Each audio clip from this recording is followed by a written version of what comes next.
primera mujer que va a ocupar el cargo de presidenta, también es la primera demógrafa y es la persona más joven.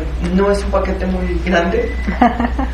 Bueno, pues sí, les digo, implica un reto, una gran responsabilidad, pero bueno, por otra parte, para mí es todo un honor. El Colegio de México es la institución donde me formé, aquí estudié la maestría, aquí inicié mis primeros trabajos de investigación, así que aprender el oficio como becaria de investigación, ¿no? Y aquí he desarrollado mi trabajo desde mi trayectoria, desde que terminé el doctorado. Entonces, por otro lado, creo que también pesa mucho esta parte de la responsabilidad y el honor de estar al frente de una institución que a mí me ha dado tanto, ¿no?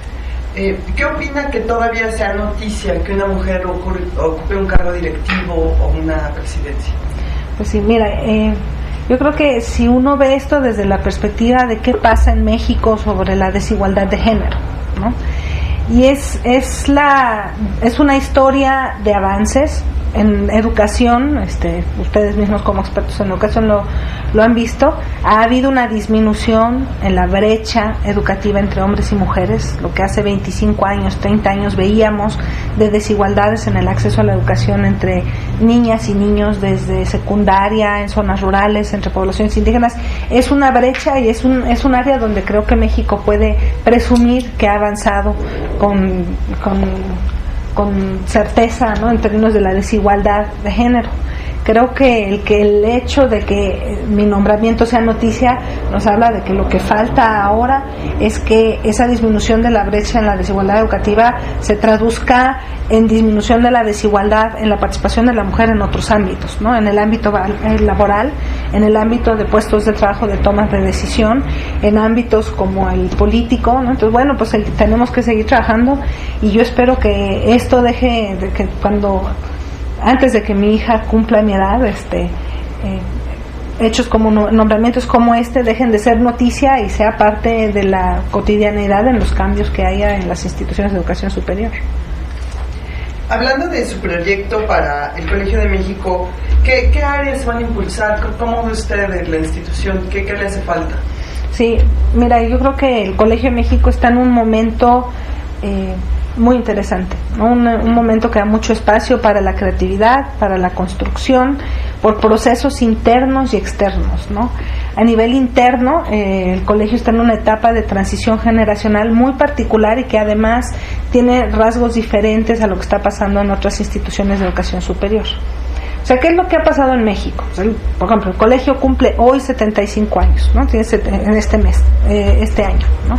¿Eso qué quiere decir? Que tenemos 75 años de estar construyendo y haciendo investigación y levantando áreas. El colegio fue pionero en muchos temas de investigación y en muchas áreas, como en temas de demografía, de estudios urbanos, en el Centro de Estudios de Asia y África, que se fundó desde los años 60. Entonces, después de esta tradición y de esta consolidación de 75 años de investigación, pues a nivel interno estamos en un proceso muy particular. Los profesores que abrieron camino y que levantaron esas áreas, bueno, muchos de ellos ya no están, otros están en el proceso de jubilación o ya jubilados. Y eso abre un espacio para el momento en el que está la institución de combinación de saberes, entre el saber de esta generación que levantó las áreas, que tiene grandes fortalezas y que yo creo que todavía tiene mucho que aportar a las discusiones, en las investigaciones en ciencias sociales y humanidades, pero que se está dando en paralelo con un proceso de renovación generacional, ¿no? De incorporación de nuevos investigadores, la mayoría de ellos jóvenes, que traen formaciones, redes, líneas de investigación, formas de hacer la investigación, metodologías diferentes, ¿no? Y que permite, que eso hace que el colegio esté a nivel interno en una dinámica muy particular, ¿no? Que implica también un gran reto porque es integrar estas dos tendencias o estas dos fuerzas, pero que para mí es también un espacio de oportunidad enorme porque es aprovechar todo el saber de una generación que levantó la investigación desde hace mucho tiempo y pero con un espacio creativo que es incorporar a estos jóvenes talentosos que se han incorporado al colegio en los últimos 10 años, ¿no? ¿Qué falta para que esta sabiduría que hay en instituciones como el Colegio de México, como en otras instituciones de educación superior, sea tomada en cuenta para las grandes decisiones del país? Sí. Bueno, yo creo que esa es a lo mejor una de las grandes preguntas que nos hacemos los científicos sociales, ¿no? Yo tengo la hipótesis de que casi todos los que decidimos estudiar ciencias sociales entramos en el tema porque tenemos alguna preocupación social y la expectativa de hacer algún impacto, resolver algún problema social, contribuir a la discusión de alguno de los problemas sociales, ¿no? Y yo lo que veo ahí es que te contestaría en dos partes. Por una parte, creo que lo que hacemos en lo cotidiano, hacer una investigación autónoma y propositiva, es lo que tenemos que seguir haciendo. O sea, sí es muy importante que los tomadores de decisión nos escuchen, pero más allá de eso es insistir en los temas y en las problemáticas sociales que son temas relevantes para el desarrollo nacional, ¿no? Y al mismo tiempo que estamos haciendo este trabajo de diagnóstico y este trabajo propositivo, pues tenemos que mantener también un diálogo continuo, autónomo, con los que están tomando decisiones a diferentes niveles, porque también una cosa que ha cambiado en estos 75 años es que si antes a lo mejor nuestro principal interlocutor era el gobierno federal, bueno, ahora podemos tener interlocución con legisladores, con gobiernos estatales, locales, con muchos más actores que en el pasado.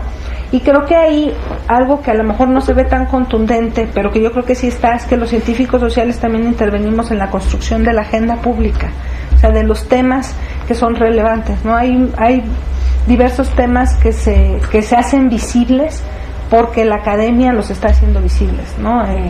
Temas como migración internacional, bueno, pues la migración es un fenómeno muy de larga data en la historia de México, y sin embargo cuando se convierte en un problema, ¿no?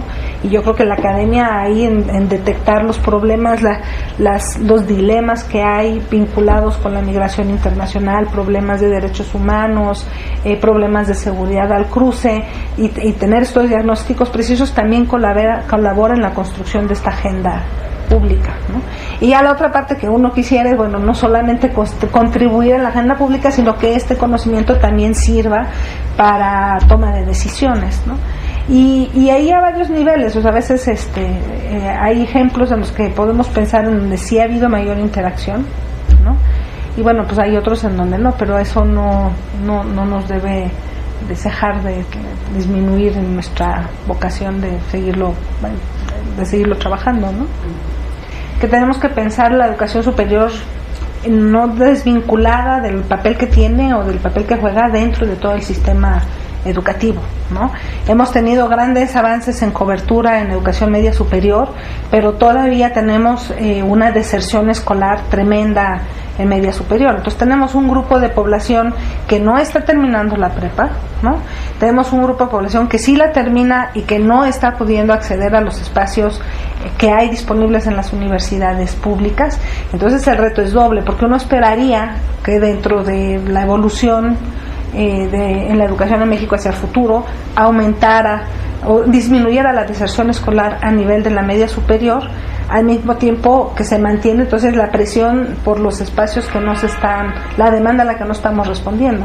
Entonces yo creo que hacia los siguientes lustros el sistema de educación superior va a tener una amplia presión en el tema de cobertura, a pesar de que demográficamente, como ya es una generación que ya no crece, no va a haber una presión por crecimiento demográfico, pero yo esperaría que sí hubiera una presión por lo que está pasando en el sistema educativo inmediato anterior, que es la media superior, ¿no?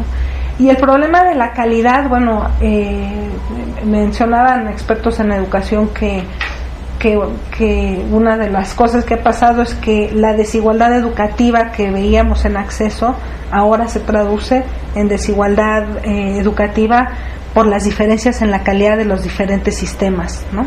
Y es algo que otra vez yo creo que viene arrastrándose desde la educación media superior, ¿no? En el caso, por ejemplo, del ingreso a preparatoria, al sistema público de preparatoria en la Ciudad de México, que tiene una modalidad muy particular por el examen único de ingreso, pues uno ve cómo desde los 15 años ya los chavos que entraron a prepa en la UNAM o al Poli tienen perspectivas y expectativas hacia adelante muy distintos de los que se encuentran en otras modalidades, ¿no? Entonces pues ahí hay un gran reto en términos de calidad de la educación que yo también vería integrado con las etapas anteriores.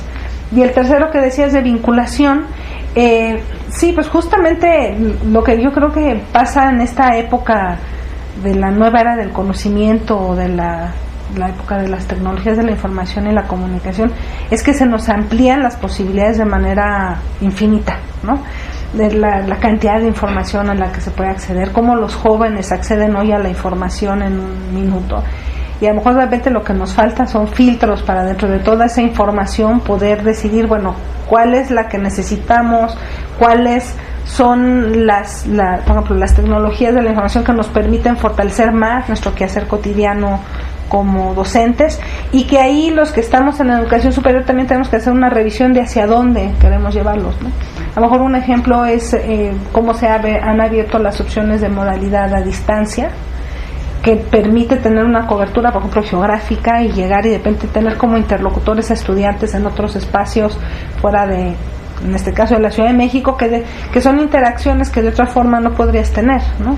Y sin embargo, son tantas las opciones que pues ahí ya viene un trabajo de cada uno de nosotros, de decir, bueno, por cuál camino y hacia dónde es donde tenemos que irnos, y además en este balance en instituciones como el colegio, en donde está el reto de mantener un balance entre docencia y investigación y una articulación entre docencia y investigación. Otro de los temas tratados ayer fue el presupuestal. ¿Le preocupa?